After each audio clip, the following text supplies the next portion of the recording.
కార్యక్రమం. పవన్ కళ్యాణ్ ఇటీవల ఆంధ్రప్రదేశ్ అసెంబ్లీలో హిందువుల్లో కుల విభజన, దానివల్ల రాజకీయ పార్టీలు ప్రజలను వంచిస్తున్న తీరుపై ఆందోళన వ్యక్తం చేశారు.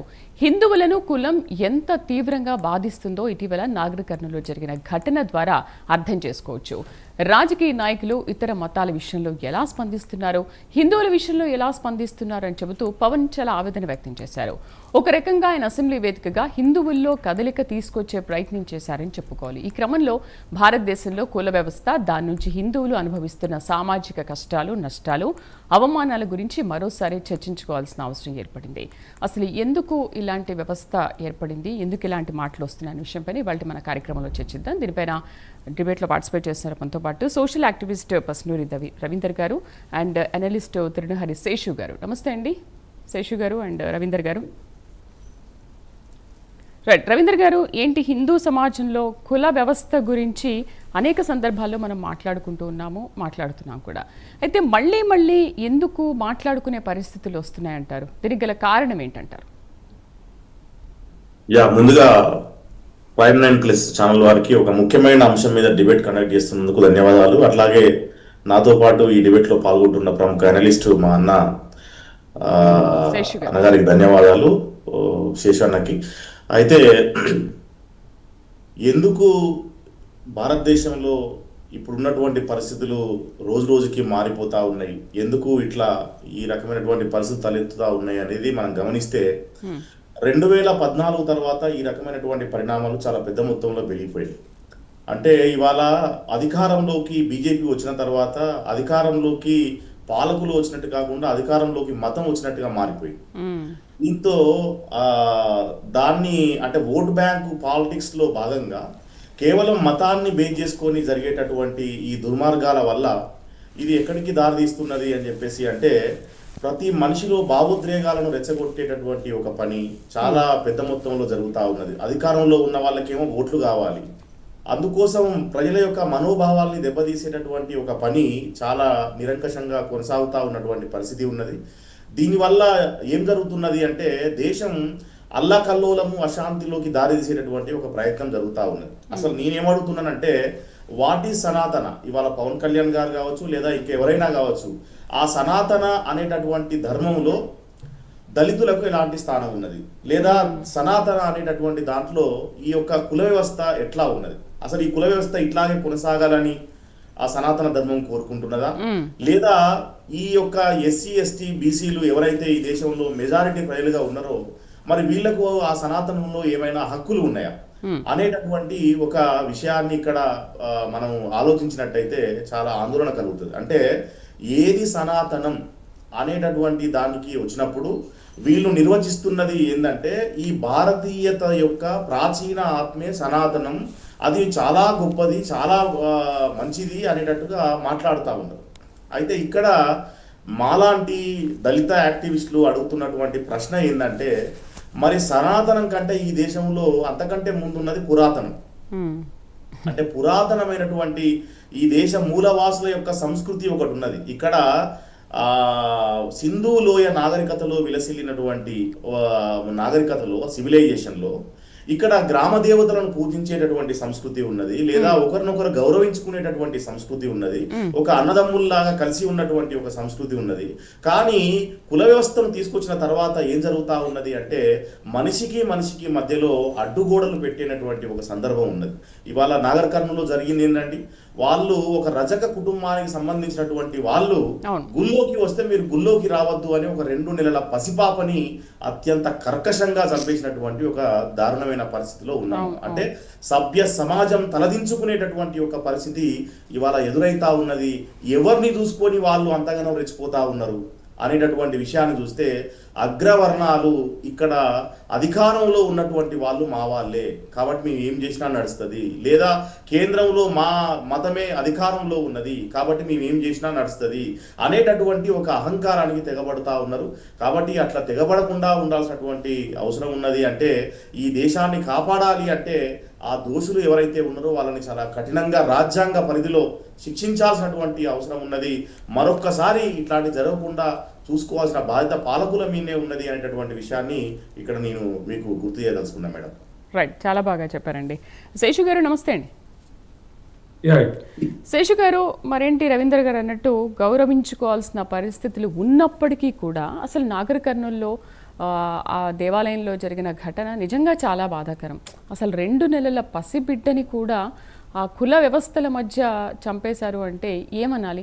అసలు అలాంటి వాళ్లకు శిక్షలు పడతాయి అంటారా? ఇలాంటివి జరగకుండా ఉండాలి అంటే శిక్షలు పడాల్సిందే, కానీ ఎన్ని ఇలాంటి ఘటనలు జరుగుతున్నప్పటికీ కూడా శిక్షలు మాత్రం పడట్లేదు. ఓకే, తప్పు చేశాడు, 14 రోజులు వెళ్తాడు, మళ్ళీ రిమాండ్లో వచ్చేస్తాడు, ఆ తర్వాత మళ్ళీ సర్వసాధారణమే, మళ్ళీ ఇలాంటివి ఎక్కడెక్కడ జరుగుతూ ఉంటాయి, మళ్ళీ మనం మాట్లాడుకుంటూ ఉంటాం.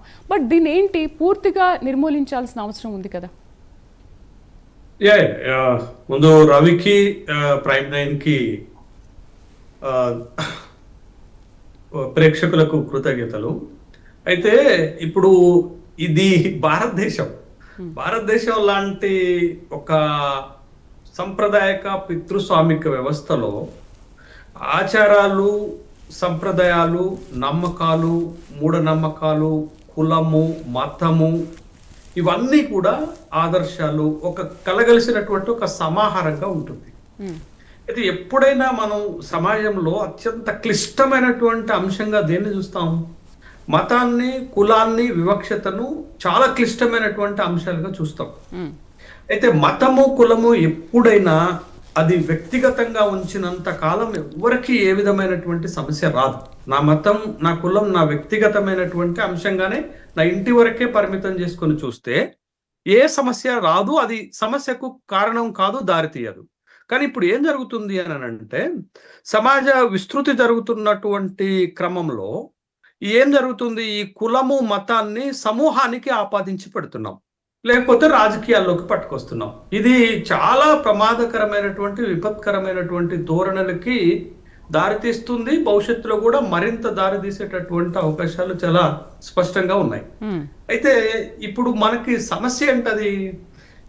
సనాతన ధర్మం, ఈ ధర్మము ఎక్కడి నుంచి వచ్చింది అనేటటువంటి ఒక ప్రశ్న అనేక సందర్భాల్లో చాలా చర్చనీయాంశమైనటువంటి అంశంగానే మనం మాట్లాడాం. అయితే ఒకవేళ మనుధర్మం నుండి ఈ సనాతన ధర్మం వస్తే దాన్ని మనం ఒప్పుకుంటామా? ఒకవేళ ఒప్పుకుంటే అది ధర్మం అవుతుందా అనేటటువంటి ప్రశ్న చాలా అభ్యంతరకరమైనటువంటి అంశం ఉంది. అయితే మనం సనాతన ధర్మం కంటే కూడా ప్రకృతి ధర్మం ఉంటుంది, సహజ ధర్మం ఉంటుంది. సనాతన ధర్మాన్ని ఆచరించే వాళ్ళు సనాతనులైతే ప్రకృతి ధర్మాన్ని ప్రజలందరూ ఆచరిస్తారు, సహజ ధర్మాన్ని ప్రతి ప్రాణి ఆచరిస్తుంది. అంటే ఇప్పుడు ప్రకృతిలో ఉన్న ప్రతి ప్రాణిని బ్రతకనివ్వాలనేదే కదా ప్రకృతి ధర్మము, అదే కదా నిజమైనటువంటి ధర్మము.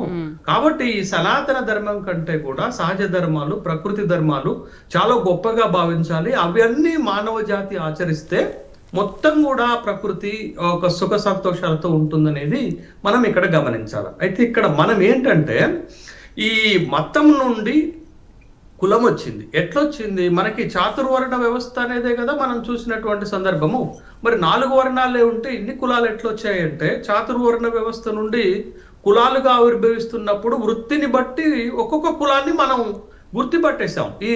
ఈ కులం, ఈ వృత్తి చేస్తున్నవాడు ఈ కులం అనేది చేస్తే అది జననాన్ని బట్టి కులంగా మారిపోయింది తరువాత వచ్చినటువంటి క్రమంలో. అంటే ఆ కులంలో పుట్టినాడు, ఆ కులానికి సంబంధించిన వాడే, అంటే వృత్తి మాయమైపోయింది. అంటే ముందు కులం ఎంపిక చేయడానికి వృత్తి కారణమైతే తర్వాత జననాన్ని బట్టి కులం వచ్చే వరకు దీంట్లోనే మనకు ఇప్పుడు మీరు అడుగుతున్నటువంటి నాగర్ కర్నూల్ ఇన్సిడెంట్ నే కనుక మనం ఇప్పుడు జరుగుతున్నటువంటి పరిణామాన్ని చూస్తే, నాగర్ కర్నూల్లో ఏ కులం వాళ్ళండి, ఏ మతం వాళ్ళండి ఈ దీనికి కారణమైంది? ఒకే హిందూ మతంలో ఉన్నటువంటి 2 కులాలే కదా. అందుకు పక్క కులాల నుంచో, పక్క జాతుల నుండో, పక్క వర్ణాల నుండో వచ్చినటువంటి వైషమ్యం కాదు ఇది. ఒకే హిందూ మతంగా భావించే దాంట్లోనే నాగర్ కర్నూల్లో జరిగినటువంటిది ఏంటది? అక్కడ కులమా ప్రస్తావన, మతమా అనేటటువంటి ప్రశ్న వస్తే, ఒకే హిందూ మతంలో ఉన్నటువంటి 2 కులాల మధ్య ఎందుకు ఆ విధమైనటువంటి వైషమ్యం జరిగిందంటే, అక్కడ కూడా సామాజిక, ఆర్థిక, రాజకీయ వివక్షతే, ఆ వ్యతిరేకతే మనకు స్పష్టంగా కనపడుతుంది అనేటటువంటి విషయం. మళ్ళీ అదే హిందూ మతంలో అగ్రవర్ణాలుగా ఉన్నటువంటి వాళ్ళు బలహీన వర్గాలపైన దాడి చేశారు. అంటే బలహీనం ఎక్కడా? సామాజిక బలహీనత. బలహీనం ఎక్కడ? ఆర్థిక బలహీనత. బలహీనం ఎక్కడ? అధికార బలహీనత. బట్ ఈ బలహీనంగా ఉన్నటువంటి వాళ్ళపైన బలవంతులు ఆధిపత్యం చెలాయిస్తున్నారు. అది ధర్మం కాదు అని చెప్పటమే సనాతన ధర్మం అవుతుంది కదా. బట్ దానికి వ్యతిరేకంగానే కదా ఇప్పుడు సమాజంలో ఉన్నటువంటి అట్టడుగు వర్గాలు పోరాడుతున్నటువంటి సందర్భము. అంటే ధర్మం అనేది సమానత్వాన్ని ఇవ్వాలి, కానీ సనాతన ధర్మము గొప్పదా లేకపోతే ఇంకొక ధర్మం గొప్పదా, మేము సనాతనం కాబట్టి సనాతనాన్ని పాటిస్తాము, హిందూ ధర్మం గొప్పది అని అంటే అంతెందుకండి. ఒక్క హిందూ మతంలోనే కులాలు లేవండి. అనేక మతాలలో ఈ విధమైనటువంటి డివిజన్స్ ఉన్నటువంటి సందర్భాన్ని మనం చూస్తున్నాం. ఇవాళ ప్రపంచంలో జరుగుతున్నది ఏంటది? ఇవాళ ఇరాన్ 8 ముస్లిం కంట్రీల పైన ఎందుకు దాడి చేస్తుంది అంటే ముస్లిం మతంలో కూడా షియాలు సున్నీలు ఉన్నటువంటి సందర్భాన్ని మనం చూసాం. ఇవాళ షియాలకు సంబంధించినటువంటి ఇరాన్ సున్నీ మతాలు ఉన్నటువంటి కంట్రీస్ పైన, అమెరికాకు సంబంధించినటువంటి బేస్ల పైన దాడి చేస్తున్న సందర్భాన్ని చూసాం. మీకు క్రిస్టియానిటీకి వస్తే అక్కడ కూడా మతాలు 2 డివిజన్స్ కనపడతాయి, రోమన్స్, క్యాథలిక్లు అనేది. కాకపోతే హిందూ మతంలోకి వచ్చేసరకు వందల వేల కులాలుగా డివిజన్స్ వచ్చేసరకు బట్ ఆ కులాల యొక్క ప్రభావం పెరిగిపోతున్నటువంటి సందర్భంలో హిందూ మతం పెద్దగా కనపడుతుంది. భారతదేశం లాంటి దేశంలో పెద్దది హిందూ మతం కాబట్టి, హిందూ జనాభా ఎక్కువగా ఉండేటటువంటిది కాబట్టి అక్కడ జరిగేటటువంటి వివక్షత చాలా పెద్దగా కనపడుతున్నటువంటి నేపథ్యాన్ని మనకు ఒక చర్చనీయాంశంగా మారిపోయింది. బట్ అదే హిందువులో ఉన్నటువంటి వాడు ఇప్పుడు దళితులు హిందువులా కాదా అనే ప్రశ్న వేస్తే దళితులందరూ కూడా హిందువులే కదా, మరి ఎందుకు వాళ్ళపైన ఈ దేశంలో వివక్షత జరుగుతుంది? తర్వాత గిరిజనులందరూ హిందువులే కదా, మరి వాళ్ళపైన ఎందుకు ఈ రకమైనటువంటి వివక్షత జరుగుతుంది అని అంటే, బట్ ఎప్పుడైతే ఆ మతంలో కులం అనేటటువంటి ఒక జాడ్యం వచ్చిందో, ఆ కులము సామాజిక వెనుకబాటుతనాన్ని, ఆర్థిక వెనుకబాటుతనాన్ని, అధికారం అనేటటువంటి వెనుకబాటుతనం ఆధారంగానే ఇవాళ వివక్షత జరుగుతుంది అనేటటువంటిది చాలా స్పష్టమైనటువంటి కేసెస్ జరుగుతున్నాయి. దాంట్లో భాగంగా జరిగినటువంటి కేసే మనకి నాగర్ కర్నూలులో జరిగినటువంటి ఉదంతాన్ని కూడా మనం చూడాల్సినటువంటి అవసరం ఉంది. రైట్, మనతో పాటు రిటైర్డ్ జడ్జ్ మాల్యాద్రి గారు కూడా జాయిన్ అయ్యారు, అండ్ శ్రీకాంతేంద్ర స్వామి నందికొండ గాయత్రి పీఠం నుంచి కూడా ఆయన కూడా జాయిన్ అయ్యారు. నమస్తే అండి ఇద్దరికి. మాల్యాద్రి గారు నమస్తే. మాల్యాద్రి గారు, ఈ అగ్నవర్ణాల్లో రావాల్సిన మార్పులు ఏంటి? అసలు ఇందులో కులం గొప్పదా, గుణం గొప్పదా అంటే మీరేం చెప్తారు? అండ్ మొన్న నాగర్ కర్నూలులో జరిగిన సంఘటన పైన అసలు లీగల్గా ఎటువంటి యాక్షన్ తీసుకోవాలి? యాక్షన్స్ తీసుకుంటున్నప్పటికీ కూడా చట్టాలు అమల్లో ఉన్నాయా లేదా? తీసుకున్నప్పటికీ కూడా ఎందుకు మళ్ళీ ఇవే రిపీట్ అవుతున్నాయని అంటారు? అంటే చట్టాలు ఏమైనా మార్పులు తీసుకురావాలా దీన్ని బట్టి చూస్తుంటే? నమస్కారం అండి అందరికీ. భారత రాజ్యాంగం సమానత్వాన్ని అనే హామీ ఇస్తుంది అందరికీ. 14లో చట్టం ముందు సమానత్వం అని, ఆర్టికల్ 15లో మతము, జాతి, కులం, లింగం ఆధారంగా వివక్ష భేదం ఉండకూడదని, ఆర్టికల్ 17లో అచ్యుతత్వం రద్దు. అంటే మీకు తెలుసు ఆ విషయం. దీనికి తోడు schedule caste and schedule tribe prevention of atrocity act 1918 కూడా అమల్లో ఉంది. అది అమల్లో ఉన్నా కూడా దాడులు జరుగుతూనే ఉన్నాయి, సామాజిక బహిష్కరణలు జరుగుతూనే ఉన్నాయి, ప్రత్యేక కోర్టులు కూడా ఉన్నాయి వాటికి. నేను కూడా ఒక స్పెషల్ కోర్టుకి జడ్జిగా కూడా పనిచేశాను. తర్వాత అరెస్టులకు ముందస్తు బెయిల్ పరిమితులు కూడా పెట్టి ఇచ్చారు, బాధితులకు పరిహారం ఇచ్చారు, రక్షణ ఇచ్చారు. అయినా కూడా సామాజిక మానసికత అనే మార్పు లేకపోవడం. చట్టం మారితే అయిపోదండి, తత్వాలు మారాలి. కులాధారిత గర్వం, సామాజిక ఆధిపత్య భావన ఇంకా కొన్ని వర్గాల్లో ఉన్నాయి. కేసులు నమోదు చేయడంలో ఆలస్యం జరుగుతుంది, వీళ్ళు రాజీలు జరుగుతున్నాయి, సాక్షుల రక్షణ లోపం జరుగుతుంది, శిక్షలు శాతం తక్కువ ఉండటం. దానికి కారణం ఫాల్స్ కేసులు ఎక్కువ. ఈ చట్టాన్ని ఆధారం చేసుకొని తప్పుడు కేసులు పెట్టి చాలామందిని ఇబ్బంది పెట్టి కొన్ని ఇబ్బందులు దానివల్ల వచ్చినందువల్ల కేసుల్లో కూడా తప్పులు ఉన్నాయి, తప్పుడు కేసులు పెడుతున్నారని చెప్పి చాలా సందర్భాల్లో కోర్టులు భావించడం జరిగింది. దానికి తోడు స్థానికంగా ఉండే శక్తివంతుల ప్రభావం వల్ల కూడా ఈ విచారణలు నెమ్మదించిపోయింది. సాక్ష్యం చెప్పేవాళ్ళు లేరు. నాగర్ కర్నూలు ఘటన అనేది సమాజానికి ఒక సందేశం ఇచ్చింది. వారందరూ అన్నట్టు హిందువుల్లో కొన్ని వర్గాలు లేకపోతే కొన్ని కులాల వాళ్ళు వాళ్ళే కొట్టుకుంటుంటే ఇంకా మతం సంగతి ఏంటి? అక్కడ మతం కాదు. సో పోలీసు వ్యవస్థపై నమ్మకం పోయే పరిస్థితి వచ్చింది, సామాజిక మాధ్యమాల ప్రభావం ఎక్కువైంది, స్థానిక రాజకీయ సమీకరణలు ఎక్కువ ఉన్నాయి, బాధితులకు న్యాయం అందించేందుకు వేగం లేదు అక్కడ. ఇది ఒక ఘటన మాత్రమేనా లేక పెద్ద సామాజిక సమస్యను చూస్తే అది సామాజిక సమస్యగానే మనకు కనబడుతుంది. ఎన్నిట్లో అగ్రవర్ణాల్లో రావాల్సిన మార్పులు కూడా చాలా ఉన్నాయి. కులాధారిత అవమాన వ్యాఖ్యలు పూర్తిగా మానేయాలి. సమానత్వాన్ని ఆచరణలో చూపించగలగాలి. సామాజిక సమగ్రత కార్యక్రమాల్లో భాగస్వామ్యం అవ్వాలంటారు. విద్యా స్థాయిలోనే సమాన విలువలు బోధించగలగాలి. నేనంటాను మార్పులు చట్టాల వల్ల కాదు, మార్పులు మనుషుల్లో ఉన్న మనస్తత్వంలో ఉన్న మార్పు వచ్చినందువల్లనే వస్తుంది. అది అసలు మార్పు వస్తుంది అంటారా మల్యాద్రి గారు? దానికి అనేక కారణాలు ఉన్నాయి. ఒకటి, రాజకీయ పార్టీలు కులాన్ని ఎలా ఉపయోగిస్తున్నాయో మనకందరికీ తెలుసు. మన కులం వాడు కనుక ఎన్నికల్లో నిలబడితే వాడికే ఓటేయాలి. వాడు మంచివాడా చెడ్డవాడా అనేది లేదు. మా కులం.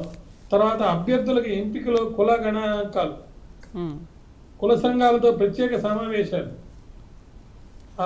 మతానికి సంబంధించిన దగ్గరికి వెళ్ళినప్పుడు కానీ, కులానికి సంబంధించిన మీటింగ్కి వెళ్ళినప్పుడు కానీ, వేషభాషల్లో రాజకీయ నాయకుల్లో మార్పులు, కులాల వారీగా వాగ్దానాలు, కులాల వారీగా మళ్ళా దాన్ని ఏమంటారు చైర్మన్ పోస్టులు, అంటే పర్టికులర్ క్యాస్ట్ కి. అవును సార్, ఇదైతే కరెక్ట్. తర్వాత ఓటు బ్యాంకు రాజకీయాలు. ఎన్నికల సమయాల్లో కులం అనేది చాలా కీలకంగా మారిపోయింది. ఇది సమాజంలో విభజనలకు దారితీస్తుంది. కుటుంబంలో తప్పు లేదని చాతుర్వర్ణాలని చెప్పి కులమా గుణమా అంటే గుణమే ముఖ్యం. కానీ కులంతో మనం గుర్తించేది ఏంటంటే వాడు చేసే ప్రొఫెషన్ వల్ల ఆ కులం అది అని వచ్చింది. కానీ ఇప్పుడు మారిపోయినాయి. ఒక డాక్టర్ ఉన్నాడంటే ఆయన ఏ కులం అయినా ఉండాలి. దీనివల్ల ఏమవుతుంది, హిందూ సమాజ ఐక్యత బలహీనపరుస్తుంది. కుల వివక్ష, పరస్పరం గౌరవం లేకుండా ధార్మిక ఐక్యత సాధ్యం కాదండి. అందరికి ఒకటి అవ్వాలి అని అంటారు. హిందువులంతా ఒకటి అవ్వాలి, వేరే మతస్థులు హిందువుల మీద దాడి అని అంటారు. కానీ ఎలా ఒకటవుతారు? సమాజంలో బలహీన వర్గాలను వెనకదొక్కడం వల్ల మొత్తం సమాజం దెబ్బతింటుంది. పరస్పర గౌరవం లేకుండా ధార్మిక ఐక్యత సాధ్యం కాదు. కాబట్టి మనం చర్చించాల్సిన విషయాలు ముఖ్యమైనవి ఏంటంటే, చట్టాలు బలంగా పనిచేయాలంటే, అమలు చేయాలంటే ఏమేమి మార్పు చట్టాల్లో అవసరం, వాటిలో కూడా పోలీసు న్యాయ వ్యవస్థలో సంస్కరణలు ఎలా ఉండాలి, దీనికన్నిటికంటే ముందు విద్యా వ్యవస్థలో సమానత్వ పాఠాలు ఎలా బలపడాలి, వీటన్నిటికీ కావాలంటే మళ్ళీ మొదలుకెళ్ళి కుల రాజకీయాలు లేకుండా రాజకీయ పార్టీలు తగ్గించి వాటిని గుణంతో లేదా సమాజానికి ఉపయోగపడే వాళ్ళతోటి లేదా మంచి వ్యక్తిత్వం, బాధ్యత, ట్రాన్స్పరెన్సీ, అకౌంటబిలిటీ ఉన్న వాళ్ళతోటి వాళ్ళకి టికెట్లు ఇచ్చి వాళ్ళని నిలబెట్టి గెలిపించే పరిస్థితి కనుక వస్తే ఈ వ్యవస్థలో కొంచెం మార్పు వస్తుంది. దీనికి సామాజిక మాధ్యమాలు బాధ్యతాయుతంగా వ్యవహరించాలి. కాబట్టి సమాజంలో మార్పు లేకపోతే బలమైన చట్టాలు ఉన్నా కానీ మార్పు రాదు. రైట్, మాట్లాడదాం. శ్రీకాంతేంద్ర స్వామి గారితో మాట్లాడదాం. నమస్తే గురూజీ. గురుగారు, అసలు నీది ఈ కులం, నాది ఆ కులం, నీది తక్కువ క్యాస్ట్, నాది ఎక్కువ క్యాస్ట్, నువ్వు ఇంతే ఉండాలి, నేను ఇలా ఉండాలి, నువ్వెప్పుడు నా కిందే ఉండాలి అనే ఈ భేదాలు అసలు ఎందుకు, ఎప్పుడు ప్రారంభమయ్యాయి, ఎందుకు చూసుకుంటున్నారు? అంతకు ముందు ఎలా ఉండేది, ఇప్పుడు ఎలా ఉంది? విషయం ఏంటంటే మంచి ప్రశ్న. చాలా కాలం తర్వాత ఈ విషయం మీద, కుల వ్యవస్థ మీద దూషణలు జరుగుతున్న సందర్భంలో ప్రశ్నించడం అనేటువంటిది చాలా గొప్ప విషయం. ఈ రోజున పూర్వకాలంలో చట్టాలు అనేటటువంటివి కొన్ని మనుధర్మ శాస్త్రము అనే దాని మీద ఆధారపడి ఉండేవి. అప్పుడు రాజులంతా కూడా ఆ నీతినంతా కూడా చదివి వాళ్ళు పరిపాలన చేసేవాళ్ళు. తర్వాత కాలంలో ఈ మనుధర్మ శాస్త్రాన్ని అప్పుడుండే పండితులు, అంటే భారతదేశాన్ని పరిపాలించినటువంటి బ్రిటిష్ పరిపాలకులు ఎవరైతే ఉన్నారో వాళ్ళు ఈ అప్పుడుండేటటువంటి పండితులకు డబ్బులు ఇచ్చి దాన్ని అంతా మార్పు చేసి ఈ కుల వ్యవస్థను అంతా విచ్ఛిన్నం చేసేసి ఒకరి మీద ఒకరు ఆధిపత్యం చెలాయించుకునే విధంగా, ఒకరి మీద ఒకరు మేము గొప్ప అనేటటువంటి స్థితి కలిగే విధంగా వాళ్ళంతా ప్రకల్పించి చేసినటువంటి విధానాలన్నీ కూడా మనకు కనిపిస్తా ఉన్నాయి. నిజానికి కృష్ణుడు గీతలో చెప్పినాడు చాతుర్వర్ణం మయా అని చెప్పేసి.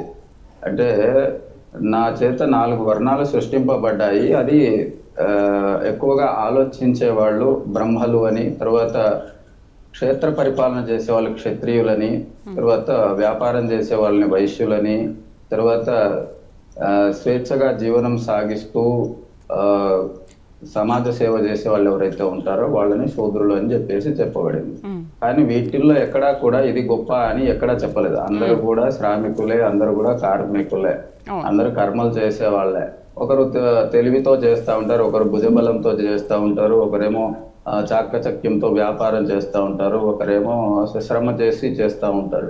ఇది ఆ కాలంలో చెప్పినటువంటి విషయం. కానీ రాను రాను ఏమైంది అంటే నేను నీకంటే గొప్ప, నేను నీకంటే శ్రేష్ఠుని. ఇప్పుడు చాలా చోట్ల మాట్లాడుతూ ఉంటారు అస్పృశ్యత అని. అది నేను అంగీకరించను. అస్పృశ్యత అంటే ప్రతి ఒక్కరు కూడా అస్పృశ్యులే. ఎలా అస్పృశ్యులు అంటే ఐసీయూలోకి పేషెంట్ వెళ్ళినప్పుడు డాక్టర్ ఏ కులం వాడని చూడం మనం. డాక్టర్ ఏ కులం వాడనే దానికి ఏమీ లేదు అక్కడ. దాంట్లో ఆయన మనల్ని ముట్టుకోడు. అప్పుడు వాళ్ళు ఏ జాతి వాళ్ళైనా, ఏ సామాజిక వర్గం వాళ్ళైనా డాక్టర్ వాళ్ళని ముట్టుకోడు. ఎందుకు ముట్టుకోకూడదు అంటే ముట్టుకోకూడదు, అక్కడ ధర్మం అంతే. ఆయనకు మనం అస్పృశ్యులు, మనం అంత ముట్టుకోకూడదు, ఎందుకంటే ఆపరేషన్ చేయటం సెన్సిటివ్ కాబట్టి ముట్టుకోకూడదు. తర్వాత మన సనాతన హైందవ ధర్మంలో ఒక నియమం ఉన్నది ఏంటంటే ఎవరైనా గతించిన వాళ్ళు ఉంటే వాళ్ళు కూడా అస్పృశ్యులు, అంటే వాళ్ళు బాధ తప్త హృదయంతో ఉంటారు, వాళ్ళను స్పృశించడం ద్వారా తద్భావాలు అనేటువంటివి అవతలి వాళ్ళకు కూడా సోకుతాయని వాళ్ళని అస్పృశ్యులుగా చూస్తూ ఉంటారు. ఇట్లా కొంత అస్పృశ్యత అనేటువంటిది ప్రతి సామాజిక వర్గంలో సమయ సందర్భానుసారంగా ఉండేది. కొన్ని సామాజిక వర్గాలు పూర్వకాలంలో ఎక్కువ మొత్తంలో ఏమంటారు ఈ వైరస్ అనేటటువంటిది పెరిగేటటువంటి సందర్భంలో, అంటే వైరస్ పెరిగే వృత్తులు చేసే వాళ్ళు ఉన్నారు. ఉదాహరణకు శౌచ కర్మలు చేసేటటువంటి రజకులు కావచ్చు, తర్వాత తోళ్ల పరిశ్రమ చేసేటటువంటి హరిజనులు కావచ్చు, వీళ్ళంతా కూడా ఆ కాలం నుంచి వాళ్ళంతా ఆ వైరస్ అనేటటువంటిది మొత్తం సమాజంలో వస్తుంది అనే ఉద్దేశంతో ఆ కాలంలో కొంత వాళ్ళను కొద్దిగా దూరంగా ఉంచడం జరిగింది. తద్వారా సమాజంలో ఏమైందంటే వాళ్ళు జ్ఞాన శూన్యంగా మారిపోయి రాను రాను అసలు చదువుకు, విద్యకు, వీటన్నిటికీ దూరం అయిపోయి అసలు భగవంతుడు కానీ, భగవంతుని ఎలా తెలుసుకోవాలనేటటువంటి జిజ్ఞాస కానీ ఇవన్నీ కోల్పోయినారు. ఇప్పటికి కూడా నేను చాలా చోట్ల దళితవాడల్లో ఆ ప్రాంతాల్లో సంచారం చేస్తూ ఉంటే అక్కడ కనిపిస్తుంది ఏమిటంటే అసలు వేదాంత పరిజ్ఞానం అంతా కూడా వాళ్ళలో లేకుండా పోయింది. కానీ అట్లాని జ్ఞానశూన్యులు కాదు, వాళ్ళు ఏమంటారు లోకంలో వ్యర్థులు కాదు, చాలా ఉపయోగకరమైనటువంటి వ్యక్తులు, లోకానికి అవసరమైనటువంటి వ్యక్తులు, శ్రేష్టమైన వాళ్ళు. పుట్టేటప్పుడు అందరూ అలాగే పుట్టేది, గిట్టేటప్పుడు కూడా అందరూ పోయేది అలాగే. కానీ మధ్యలో ఉండేటటువంటి జ్ఞానం ఏదైతుందో ఇది లోపం జరగటం వల్ల కొంత సమాజంలో చులకన భావం, వీటికి దూరంగా ఉండటం. ఈ మధ్య కాలంలో ఆదిత్య పరాశరి అని ఒక స్వామీజీ వస్తున్నారు. వాళ్ళని ఎంతో గౌరవిస్తుంది సమాజం. ఎందుకు గౌరవిస్తుంది అంటే జ్ఞానం ఉంది కాబట్టి. ప్రతి ఒక్కరు కూడా జ్ఞానవంతులు అవ్వాలి సమాజంలో. భగవద్గీత ఇట్లాంటి గ్రంథాలు, వేదాంత గ్రంథాలు అన్ని కూడా చదవాలి. మహామహా యోగులు ఉన్నారు దళితుల్లో కూడా. కానీ కొంతమంది సమాజంలో చదువుకున్న అజ్ఞానులు అని చెప్పాలి. చదువుకున్న అజ్ఞానులు అని ఎందుకు అంటున్నామంటే వాళ్ళు ఇప్పుడు ఈ కాలంలో ఉన్నారంటే దాదాపు ఒక 50 సంవత్సరాల నుంచి కూడా విద్యా వ్యవస్థ జటిలంగానే ఉంది, బలంగానే ఉంది స్వాతంత్రం సాధించిన తర్వాత. మరి అప్పటి నుంచి కూడా చదువుకున్నటువంటి వ్యవస్థ బలంగా ఉన్నది, విద్యా వ్యవస్థ బలంగా ఉంది, చదువు కూడా బాగా అందరు చదువుకున్న వాళ్ళే. చదువుకొని కూడా ఈ రోజున వాళ్ళు ఆ విధంగా నాగర్ కర్నూలు ఆ ప్రాంతంలో వాళ్ళు ఆ విధంగా ప్రవర్తించారు అంటే అది వాళ్ళ అజ్ఞానము అని చెప్పాలి. తద్వారా అది మనము శోచనీయము, తర్వాత బాధాకరమైనటువంటి విషయంగానే చెప్పుకోవచ్చు. కాబట్టి మనం ఎప్పుడు కూడా వ్యవస్థ అనేటటువంటిది చట్టపరంగా మనము మార్చలేమమ్మా. ఇంతకుముందు జడ్జి గారు చెప్పినారు, ఎప్పుడు కూడా చట్టపరంగా మనము సరిదిద్దలేము. సామాజికంగా వాళ్ళ లోపల సనాతన హైందవ ధర్మ దృష్ట్యానే మనం వెళ్ళి చెప్పగలగాలి తప్ప మనం ఎప్పుడు కూడా సున్నితమైన విషయాలని మనము చట్టపరంగా దిద్దాలి అనేటటువంటిది మనం చేయలేము. అది సాధ్యమయ్యేటటువంటి విషయం కాదు. అందుకోసమే పూర్వకాలంలో రాజులు గుళ్ళు కట్టి భక్తి భావం పెంచాలనేటటువంటి ప్రయత్నం చేశారు వాళ్ళు. ప్రతిదాన్ని రాజరికంతో చట్టాల పరంగా భయభ్రాంతులకు గురి చేస్తా అంటే వాళ్ళు మొండికి తయారైపోయి వాళ్ళు వినే పరిస్థితి ఉండదు. కాబట్టి భక్తి భావం అనేటటువంటిది పెంచితే వాళ్ళ లోపల తప్పు పనులు అనేటటువంటివి చేయరు. అలాగే కుల వ్యవస్థలో కూడా ప్రతి వారి లోపల భగవంతుడు ఉంటాడు. వీరబ్రహ్మేంద్ర స్వాముల వారు చెప్పినారు, ఆదిశంకరాచార్య స్వాముల వారు చెప్పినారు. వేదాంతంలో ప్రతి సూక్తిలో కూడా మమాత్మ సర్వభూతాత్మ, నీలో ఉండే ఆత్మని అన్ని జీవుల యందు ఉంది అని ఎవడైతే తెలుసుకుంటాడో వాడు ప్రతి ఒక్క జీవిని, ప్రతి ఒక్క సామాజిక వర్గ వ్యక్తిని గౌరవించాల్సిన స్థితి ఇవన్నీ ఉంటాయి. కానీ మనం నేర్చుకునేదేమో వేదాంతము, చేసే పనులన్నీ అజ్ఞానమైన పనులు మనము చేయరాదు. ఇది సమాజంలో శోచనీయమైనటువంటి ఘటన. కాబట్టి ఎవరి మీద ఎవరు ఆధిపత్యం చెలాయించడానికి లేదు. ధర్మం తెలుసుకొని ఈ లోకంలో అందరూ కూడా ధర్మ పద్ధతిలో నడవాల్సిందే. ధర్మం అనేటటువంటిది ఎవరికి హాని చేయకూడదు అనేటువంటిదే ఉన్నది. కుక్కను పరిపాలించు వాడిని కూడా, ప్రతి ఒక్కరిని కూడా సామాజికంగా గౌరవించాల్సిందే. అందరి లోపల పరమాత్మ ఉంటాడు. కుక్క లోపల అన్నమాచారులు చెప్పినారు, కడగి ఏనుగు మీద కాయు ఎండపై ఒకటే, పుడమి శునకము మీద పొలయు ఎండొకటే, కడు పుణ్యులను పాప కర్ములను సరిగావా, జడియు శ్రీ వెంకటేశ్వర నామం ఒకటి అని చెప్పేసి. అట్లా పరమార్థం తెలుసుకున్న వాళ్ళంతా చక్కటి మార్గంలోనే ఉంటారు. ఈ మిడిమిడి జ్ఞానం ఉండే వాళ్ళ ఎవరు ఇలాంటి ఈ పద్ధతిని అనుసరిస్తూ ఉంటారు. కాబట్టి అధికము అల్పము అనేటటువంటిది ఏమీ లేవండి. రైట్ రవీంద్ర గారు, బ్రిటిష్ రూల్ కుల వ్యవస్థను అసలు ఎలా మార్చింది? దళితులు ఎదుర్కొంటున్న సమస్యలేంటి? ఈ వివక్షను ఎలా ఆపాలంటారు? ఓకే, మల్యాద్రి గారు చెప్పారు కోర్టులు ఉన్నాయి, పోలీస్ స్టేషన్లు ఉన్నాయి, లేకపోతే దాని గురించి మాట్లాడుతున్నారు, చట్టాలు ఉన్నాయని అంటున్నారు. అయినప్పటికీ కూడా వాటిని ఎవరు ఫాలో అవ్వట్లేదు. మరి ఏంటి, అంత ఉన్నప్పటికీ కూడా, చట్టాలు కోర్టులు ఉన్నప్పటికీ కూడా మనం ఎందుకు మార్చుకోలేకపోతున్నాము? ఇన్ని ఉన్నప్పటికీ ఈ వర్గ విభేదాలు, వైషమ్యాలు ఎందుకు అంటారు? థ్యాంక్ యూ శ్రీదేవి గారు, చాలా మంచి ప్రశ్న. ముఖ్యంగా మల్యాద్రి సారు మాట్లాడుతూ మనుషుల్లో రావాల్సిన మానసిక పరిపక్వత కూడా ఒకటి అవసరము, చట్టాలే అన్ని చేయలేవు అనేటటువంటి విషయాన్ని చెప్పిండు. అదే విషయాన్ని శ్రీకాంత స్వామి గారు కూడా అదే విషయాన్ని చెప్పారు. అయితే నేను ఒక మాట ఏం చెప్తున్నానంటే, గౌతమ బుద్ధుడు ఒక మాట చెప్పాడు, మనుషుల మానసిక పరివర్తన వల్లనే సంఘ పరివర్తన వస్తుంది అనేటటువంటి ఒక మాట చెప్పిండు. సో ఇవాళ మనుషుల్లో మానసిక పరివర్తన రావాల్సినటువంటి అవసరం ఉన్నది. ఈ 3000 ఏళ్ల పాటు, అంటే మనువాదం వచ్చిన తర్వాత ఈ 3000 ఏళ్ల పాటు మనుషుల్లో మేమే గొప్ప, మేమే ఎక్కువ అనేటటువంటి భావజాలం ఎక్కడి దాకా దారితీసిందంటే, ఇవాళ నాగర్ కర్నూలు ఘటన కారణం కూడా సనాతన ధర్మం. ఎందుకు అంటే ఈ సనాతన ధర్మంలోనే తేడాలు ఉన్నాయి. మేమే గొప్ప అనేటటువంటి తేడాలు, మీరు అదములు, మీరు నీచులు. ఇంతకుముందు శ్రీకాంతేంద్ర స్వామి గారు చెప్పిండ్రు, ఏమని చెప్పారు, దళితులు, రజకులు కొంత వైరస్ ని ఎక్స్పాండ్ చేసేటటువంటి అవకాశం ఉన్నది కాబట్టి వాళ్ళని దూరం పెట్టిండ్రు అని. అసలు ఎవరు వాళ్ళకి ఆ వృత్తి అంటగట్టిండ్రు? అదే కదా, అసలు ఆ వృత్తి అంటగట్టిందే వీళ్ళు కదా. ఈ సనాతన ధర్మం అనేటటువంటి దాని నుండే కదా మీరు దూరం ఉండాలి, మీరు అది చేయాలనేటువంటి ఆ వృత్తిని అంటగట్టడం వల్లనే కదా వాళ్ళకట్ట జరిగింది. తర్వాత రెండోది ఏంటంటే, జ్ఞానము అనే దానికి డెఫినేషన్ అవసరం అండి. ఇప్పుడు ప్రొఫెసర్ కంచాయిలే గారు ఒక మాట చెప్పింది, ఏం చెప్తారంటే, ఈ దేశంలో బహుజన కులాలకి గొప్ప జ్ఞానం ఉన్నది, అది వృత్తి జ్ఞానము. సో ఇప్పుడు శ్రీకాంతేంద్ర స్వామి గారికి ఉండేటటువంటి వేద జ్ఞానము ఎంత గొప్పదో, ఒక కుండలు చేసుకునేటటువంటి కుమ్మరివాడికి ఉన్నది అంతే గొప్ప జ్ఞానము. ఒక చెప్పులు చేసేటటువంటి వాడికి ఉన్నటువంటి చెప్పుల జ్ఞానము గొప్పదే. సో కాబట్టి మీరు ఇది తక్కువది, అది ఎక్కువది, వీళ్ళు భగవద్గీత చదువుతలేరు, సో కాబట్టి వీళ్ళకి జ్ఞానం లేదు. నేను ఆ వెలివాడలలో చూసిన వాళ్ళు అట్లా ఉన్నారంటే, బాబాసాహెబ్ అంబేద్కర్ ఈ దేశంలో ఇన్ని కోట్ల మందిని సరైన దారిలో పెట్టేటటువంటి ఒక రాజ్యాంగాన్ని అందించిన వాడు దళితుడు కదా ఈ దేశంలో. సో కాబట్టి మీరన్న ప్రశ్న, బ్రిటిష్ వాళ్ళు రాకముందు, బ్రిటిష్ వాళ్ళు వచ్చిన తర్వాత జరిగినటువంటి మేలు ఏంది అని చెప్పేసి అంటే, అప్పటిదాకా నలిగిపోయినటువంటి ఈ జాతులకి కొంత ఉపశమనం బ్రిటిష్ వాళ్ళ కాలంలోనే దక్కింది అని చెప్పడానికి మాత్రం నేను ఏమాత్రం సంకోచించడం లేదు.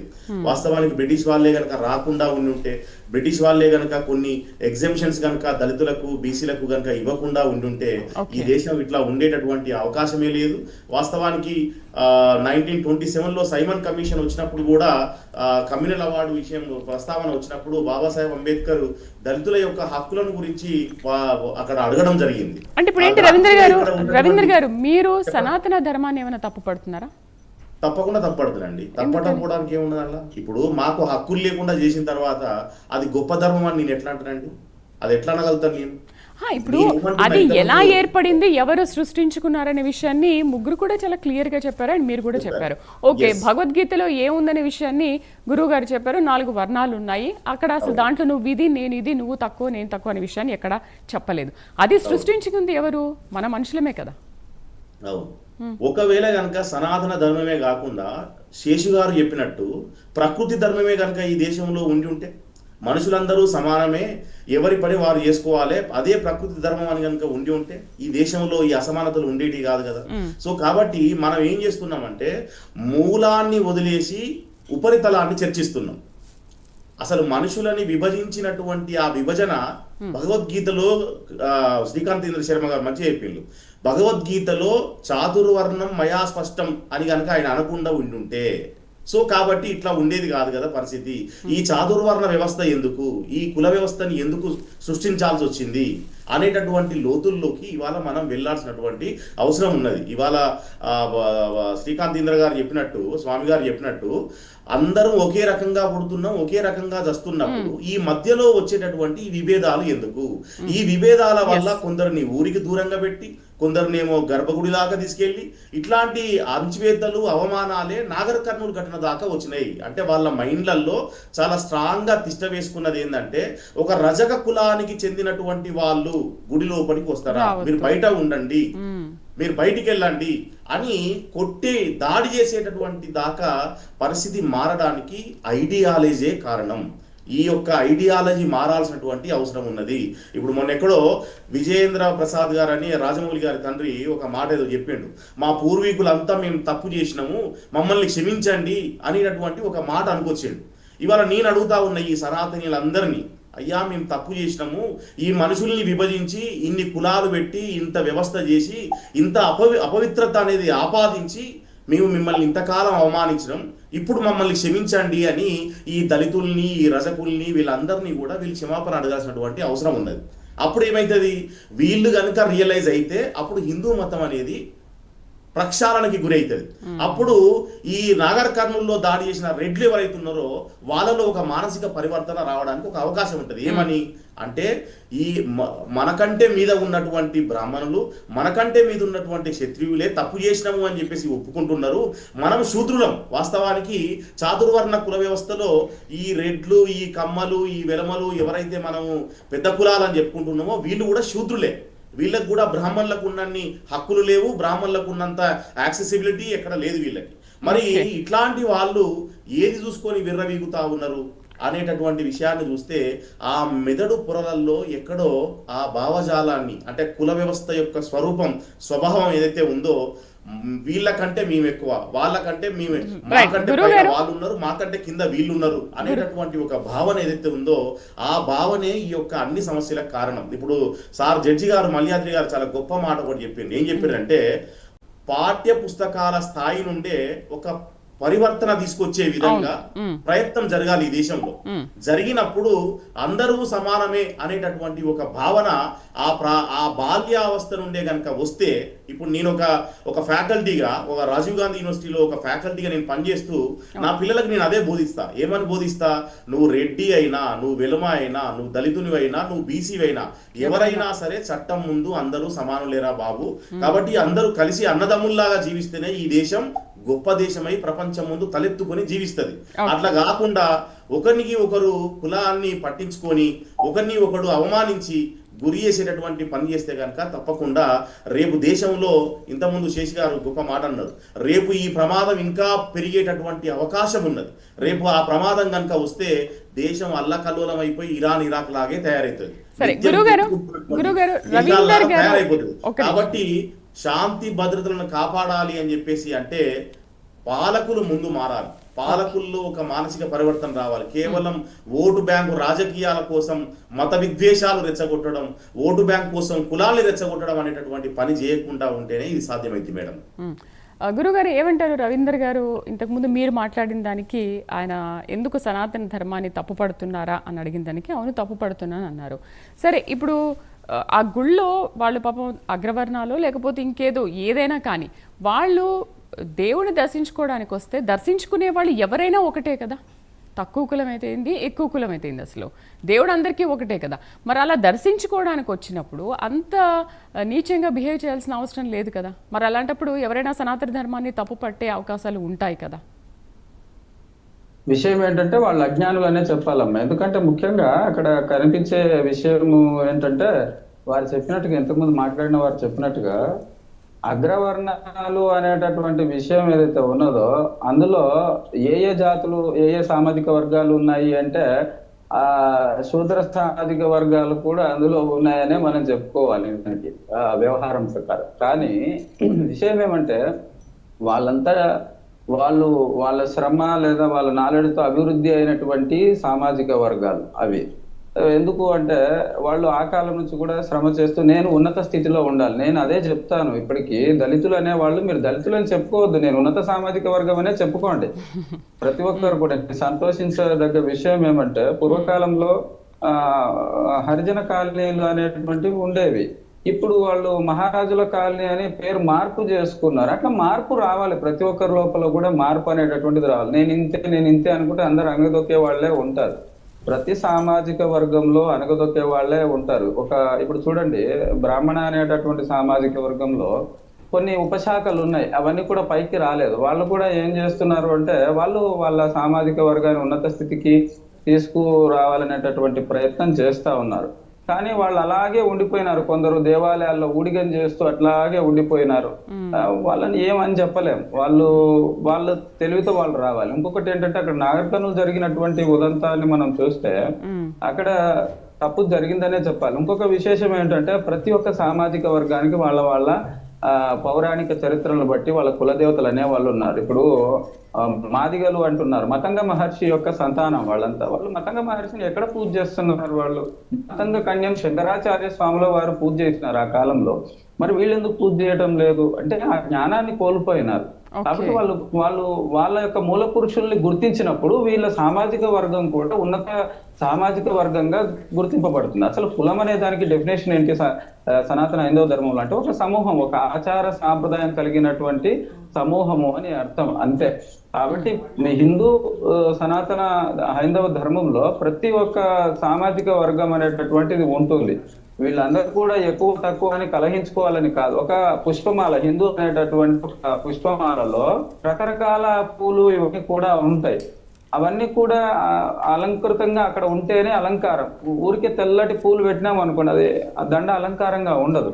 రకరకాలైనటువంటి రంగులు ఉంటేనే అలంకారంగా ఉంటుంది. అన్ని సామాజిక వర్గాలు సమాజంలో ఉంటేనే, అన్ని కుల వ్యవస్థ అనేటటువంటిది ఉంటేనే సమాజం అనేటువంటిది బాగుపడుతుంది. కానీ కలహించుకుంటే కాదు. జ్ఞానవంతులై ఉండాలి వీళ్ళందరూ కూడా.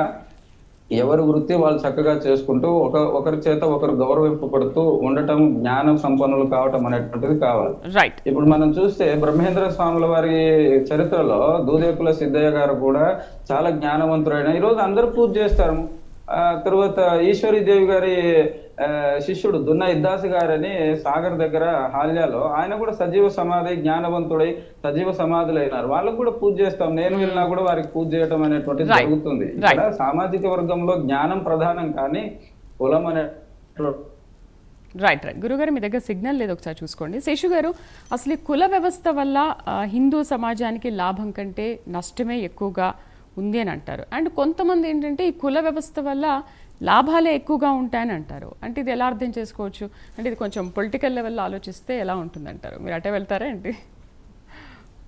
లేదండి, ఇప్పుడు మన చర్చలో ఒక బేసిక్ క్వశ్చన్ వచ్చింది. ఏంటి అంటే చట్టం ముందు అందరూ సమానమైనప్పుడు ధర్మం ముందు, దేవుడు ముందు కూడా అందరూ సమానంగా ఉండాలి కదా. అదే కదా, చాలా బేసికల్ క్వశ్చన్. మనకి చట్టం ముందు అందరూ సమానం అని చాలా గట్టిగా చెప్తాం కదా.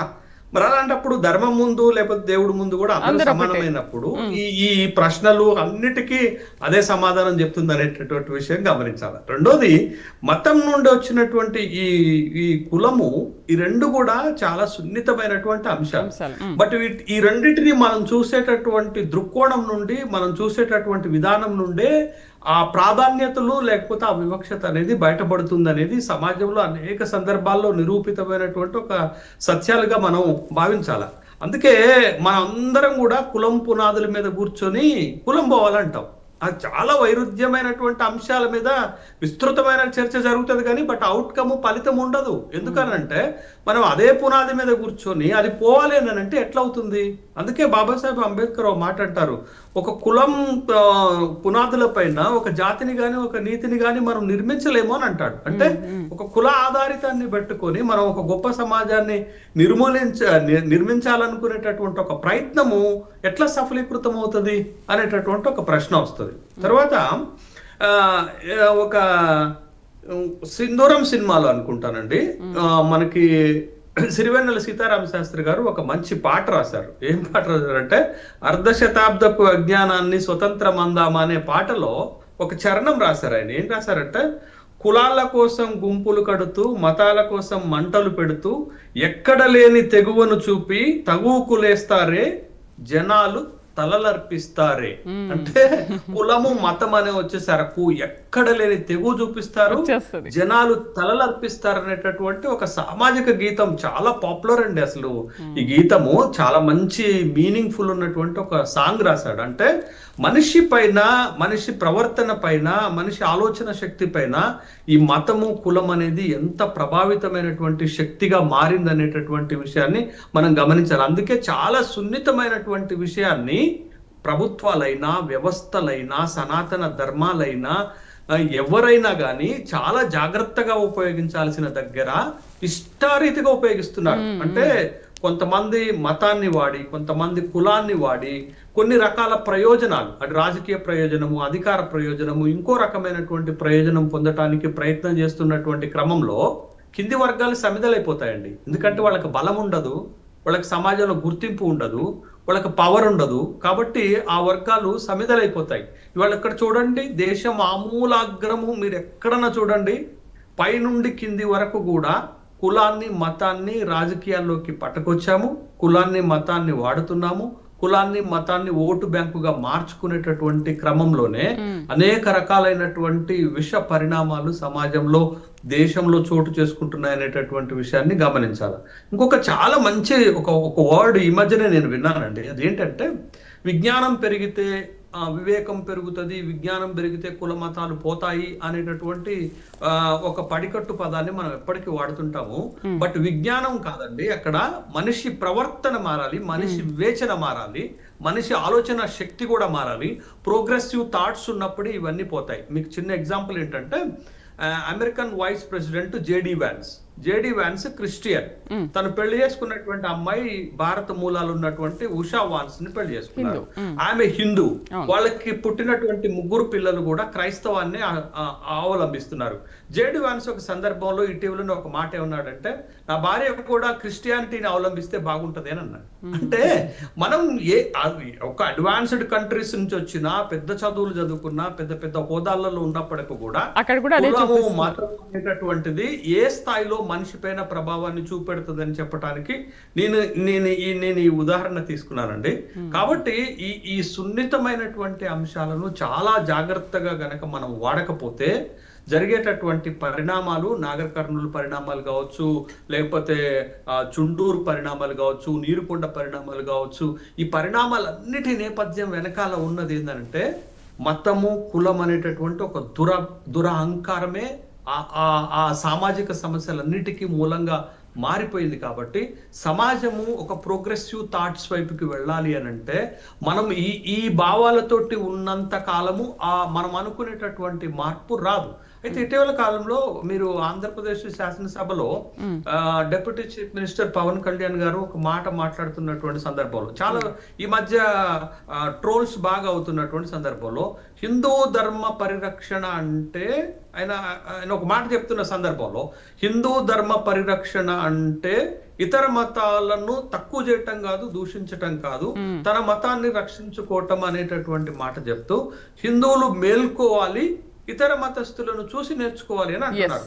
బట్ తను వాడినటువంటి పదాలు మంచిగా ఉన్నప్పటికీ, ఒక సందేశాత్మకంగా ఉన్నప్పటికీ కూడా అసలు రాజకీయాల్లో కానీ లేకపోతే చట్టసభల్లో కానీ అధికారంలో కానీ ఈ మతము కులం అనేటటువంటి ప్రస్తావన లేకుండా ఉంటే ఓ మంచి సమాజాన్ని మనం నిర్మించగలుగుతామనేటటువంటి ఒక విశాలమైనటువంటి భావన రావాల్సినటువంటి అవసరం ఉంది. రైట్ మల్యాద్రి గారు ఏమంటారు మరి? డిప్యూటీ సీఎం పవన్ కళ్యాణ్ మాట్లాడారు ఈ విషయాన్ని, అసెంబ్లీలో చాలా స్పష్టంగా చెప్పారు దీని గురించి. అంటే ఇతర మతాల వాళ్ళని చూసి మనం నేర్చుకోవాలి. ఇప్పుడు ఆ మతంలో ఉన్న వాళ్ళు వాళ్ళ మతాన్ని, వాళ్ళ మనుషుల్ని ఏ విధంగా కాపాడుకుంటున్నారో అది హిందువుల్లో ఐక్యత ఎందుకు లేదు, ఆ హిందువులు ఎందుకు గ్రహించట్లేదంటారు? సో ఇప్పటికైనా గ్రహించాల్సింది ఏంటి? సరే, మనం ఏ టాపిక్ మాట్లాడుకున్నా, సనాతనంలో హైందవంలో ఏ టాపిక్ మాట్లాడుకున్నా దాన్ని ఖచ్చితంగా పాఠ్యాంశంలో చేర్చాలనేది చాలా స్పష్టంగా మీరు వచ్చిన ప్యానలిస్టులు అందరూ కూడా అదే మాట్లాడుతున్నారు.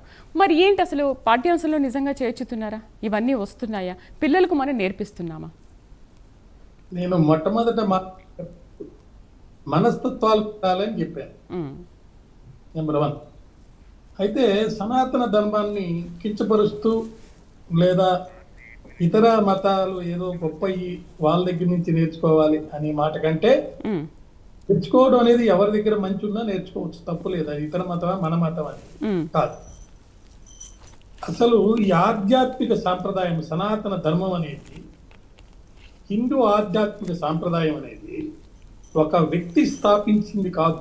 మతం కానీ ఇవన్నీ వేదాలు, ఉపనిషత్తులు, ఇతిహాసాలు, పురాణాలు ఆధారంగా ఏర్పడిన ఒక జీవన విధానం సనాతన ధర్మం అంటే. దాంట్లో మార్పులు చేసుకోవచ్చు, తప్పు లేదు, మార్పులు అనేవి వస్తూ ఉంటాయి.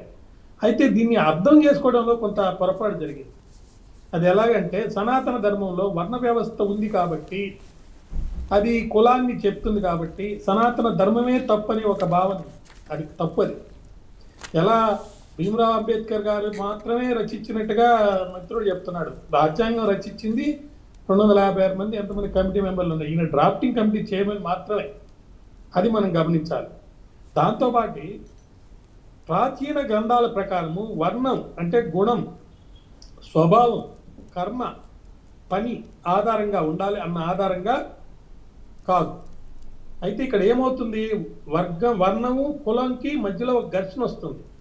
సమస్య ఎక్కడొచ్చిందంటే, వృత్తులు అనేవి వారసత్వంగా మారినాయి. ఏ వృత్తి చేస్తున్నాడో వాడి యొక్క సంతతి కూడా అదే వృత్తి చేసే ఒక విధానం వచ్చింది. కానీ సనాతన ధర్మంలో అది కాదు. ఎవరు ఏ వృత్తి అయినా పాటించవచ్చు, ఏ వృత్తి చేస్తున్నాడో ఆ వృత్తిని బట్టి ఆ కుల వ్యవస్థలో అతను ఆ కులం అన్నారు.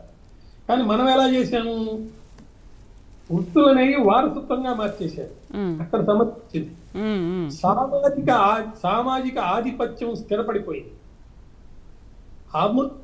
అచ్యుత అన్యాయ ఆచారాలు పెరిగిపోయింది. విద్యా, భూమి, అవకాశాల్లో అసమానతలు తీసుకొచ్చారు. ఇది సనాతన ధర్మం అసలు సారాంశమైన సర్వజన హితం, సమానత్వం భావనకు విరుద్ధం. ఈ 3 చేశారు. ఇక్కడ వచ్చింది సమస్య. ఎందుకు అసమానతలు పెట్టారు?